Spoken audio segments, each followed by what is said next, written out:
Howdy everybody! Today I'm going to tell you about my experience with my unreliable European motorcycles. So, common thing online we see is that you should buy a Japanese bike because they're reliable as all hell, built amazing, great value for money, and they pretty much never break. And while that generally is the case, most Japanese bikes are extremely well built. Think about Hondas, Yamahas. Suzukis have a legendary reputation for being basically unkillable, especially with all the abuse they take with the squids that ride them.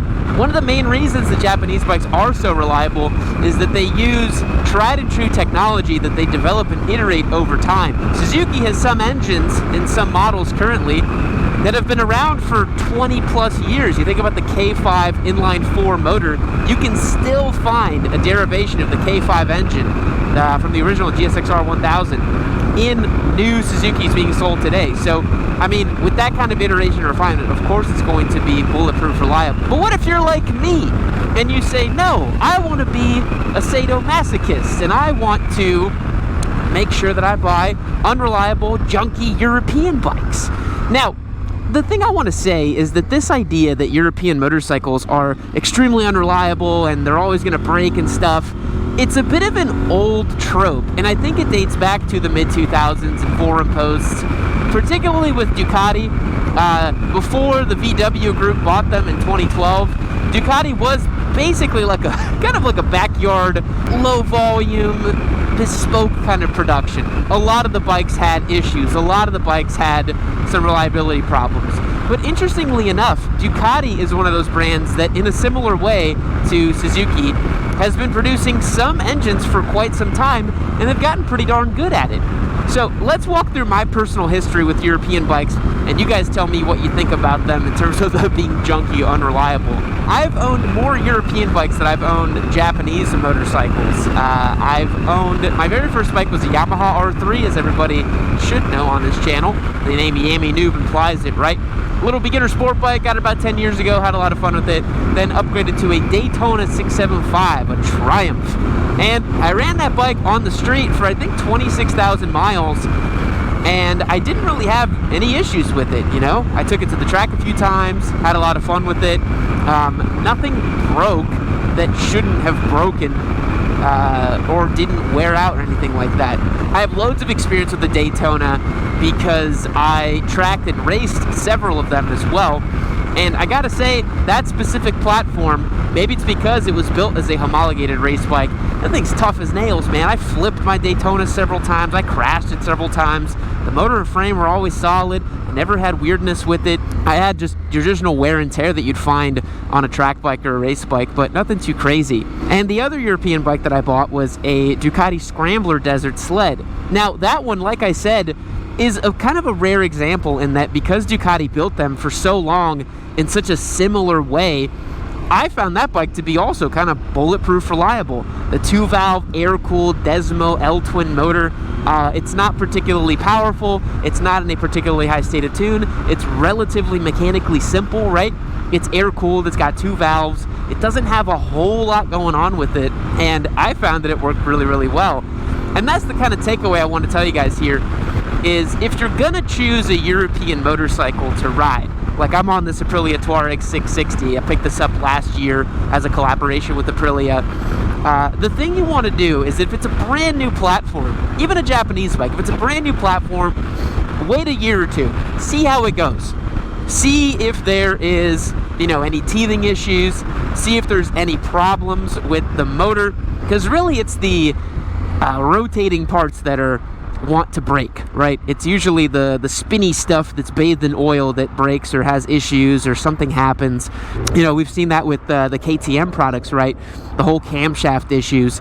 It's the rotating parts that are bathed in oil, right? Those are always the ones that have issues. Now that bike obviously has a problem because it's KTM. No, I'm just kidding. It has a problem because it didn't have enough oil going to the top of the head to lubricate the camshaft correctly, and so the camshaft was, just not really doing its thing that it should have been doing. So that's the thing, right? Wait a couple of years, see how the new platform develops, and if you're thinking about getting a European motorcycle, I really recommend getting something a little bit newer because they've come a long way, man.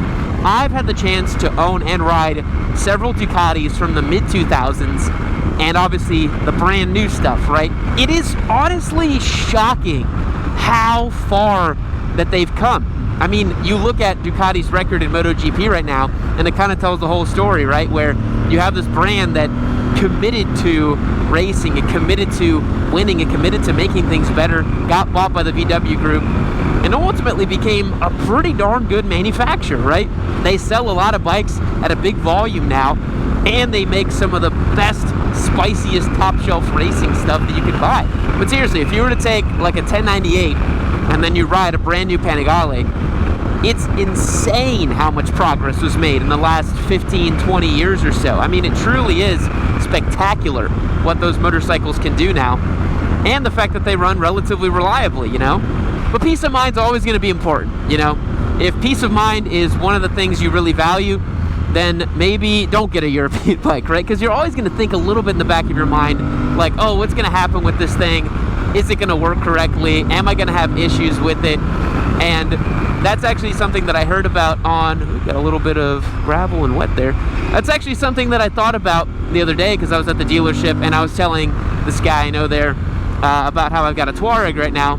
And he said that there's a buddy of his who has a Touareg, and he was like, yeah, he actually traded it in for a BMW because he was going to take it out to Big Bend, and he didn't feel comfortable having the Touareg in the middle of nowhere because it might break down. And so the mental side of it is really big. If you can't stomach, you know, owning the European machine because you think it might break, I definitely don't recommend doing that because peace of mind is absolutely number one. And I've actually seen a lot of people cross-shopping, specifically the Touareg and the T7, and they go with the Yamaha because they're like, well, I have a very strong belief that it won't break. And that is fair. That is completely fair.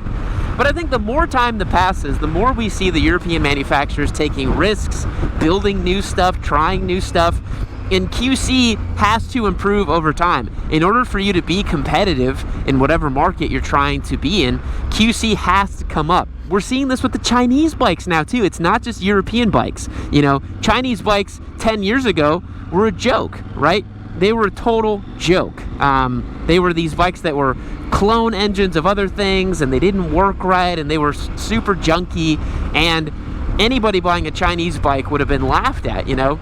But now we've seen the cream kind of rise to the crop. You look at CF Moto, they're building genuinely respectable, value-driven, good motorcycles. I haven't seen any issues with them having crazy, you know, engines exploding or cases blowing up or camshafts being roiled. You know, I think it's kind of funny that people will buy a KTM and spend a lot of money on one, and they know that it's not as reliable or as good as something like a CF Moto, honestly. And it's funny because CF Moto has a partnership with KTM, so you'd think that their manufacturing standards would come up, but you know, that's a topic for a different time, right? And it's cool because we're getting motorcycles that are more interesting for the European manufacturers, and everybody's getting better and more interesting as well too.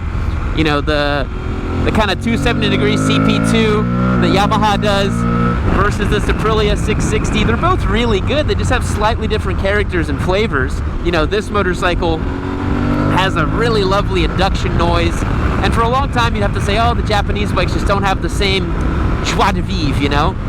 And you could still kind of make that case, right? You could say that, you know, the Ducati V4 is just the spiciest meatball you can go and buy versus a, I don't know, Kawasaki ZX-10, right? You're like, oh, okay, one's definitely a little bit more interesting than the other, but they're all getting a little bit more interesting, right? Like, I think all motorcycles are having to compete in this marketplace, which is why we're all seeing the 270-degree cranks and everybody's doing the same thing. But it's just really cool how, you know, all the bikes are getting better.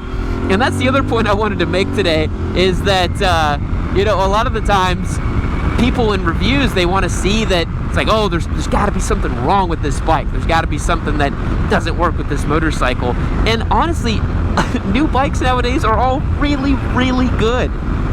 There's not much to complain about or to nitpick. I mean, even like the Royal Enfield Himalayan 450, I had a slight issue with that bike on testing in India, and it turns out it was the kickstand sensor, which is like not a big deal at all, you know, just adjust that, make sure that it's not contacting anything, and you're good to go. You know, the CF Motos are all doing great, the European stuff is doing great, the Japanese stuff is always, it's good as ever, you know. We really live in an awesome time for motorcycling. The stuff is really, really good. There's really no longer the case where, you know, a brand new bike's just gonna leak oil on the side of the road or leave you stranded or not turn on.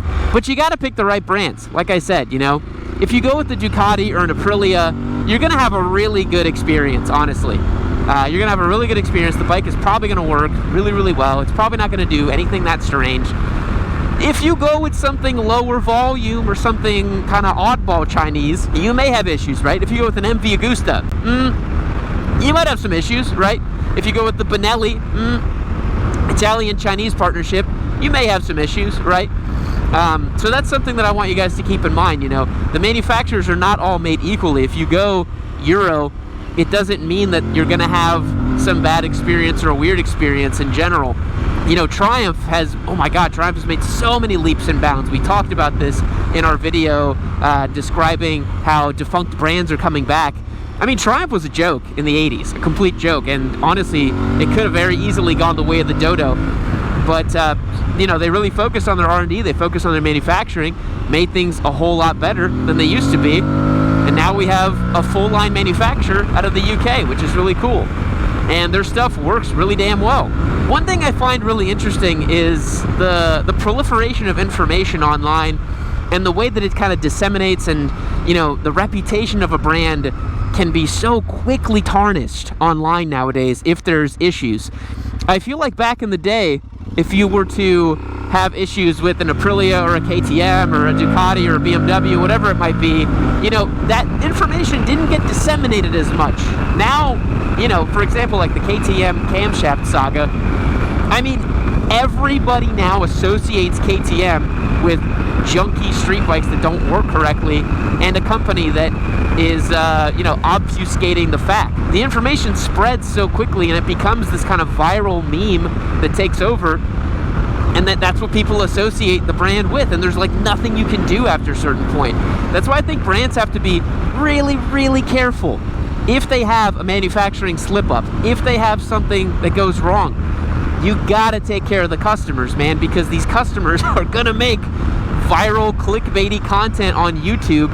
And, you know, I've seen people that aren't even content creators, such as myself, getting into this and making videos and making these forum posts and going on Facebook and talking about it, to the point where if you don't do something about it, that's just gonna stick, and that's gonna be your reputation forever. On the flip side of that, I remember, I think it was in 21 or 22, Aprilia had issues when they first rolled out the 660, that a small percentage of them were actually just like dropping a hole in the bottom of the engine and just like getting oil to go everywhere. I don't remember exactly what was happening with them, but several 660s had catastrophic engine failure, basically, where it's like, yeah, you're not riding that engine anymore. And what did Aprilia do? Instead of doing the KTM thing where they said, oh, you must have done something wrong, obviously our engines are perfect or whatever, dude, they warrantied everything, they got everybody new motors, they took it on the chin, and I don't think anybody really thinks about like Aprilia engine problems, or like there's no meme about, you know, oh my God, Aprilia crankshafts are just gonna rip your engine apart, because they took care of the customers, man. And that's what I find heartening about these European brands nowadays, is that they're trying to take care of the customers, trying to focus on QC, trying to make things better. And I think, again, if you pick a main European manufacturer, one of the big ones, you're probably not going to have any issues. Because whether the Japanese bike-only people want to admit it or not, there is a certain emotional appeal to these other brands, right?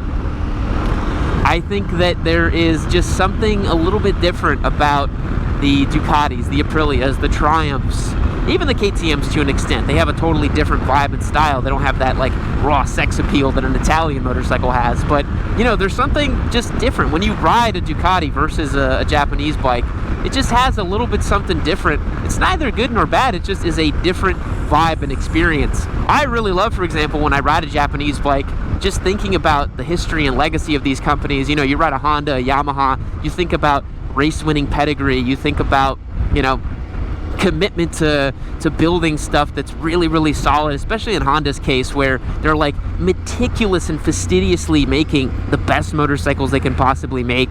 All the racing advancements and, you know, crazy DNA that they have, and you know, it's just really special to see. So here's what I would say. If you're interested in getting a European motorcycle, definitely do your research. See if there's common issues with the specific model you're looking up. See what the company has done over time to take care of their customers. Definitely check out consumer reports as well. See if you can find information about the specific brand or the specific bike, and just, you know, feel confident knowing that a lot of these motorcycles are built really, really well nowadays, and they're probably not going to break. So boys, that's going to be my little wrap up on European bikes, whether they're reliable, unreliable, my experience with them. I've really enjoyed all the European bikes that I've owned, and I think because I've owned some of them and have gone well, I think it makes me confident to own more of them and continue well. One caveat I did want to say is whether you own a Ducati, an Aprilia, a BMW, a Triumph, whatever, definitely expect to pay more in parts and maintenance. That is, there's no way around it. You know, when you get a Ducati specifically, all the replacement parts are more. All the labor is more. Everything is just a little bit more.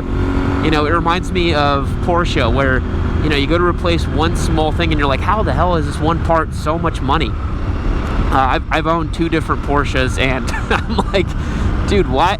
It's the reason I stopped owning them, because I was like, this is so dumb. I don't want to pay all this maintenance.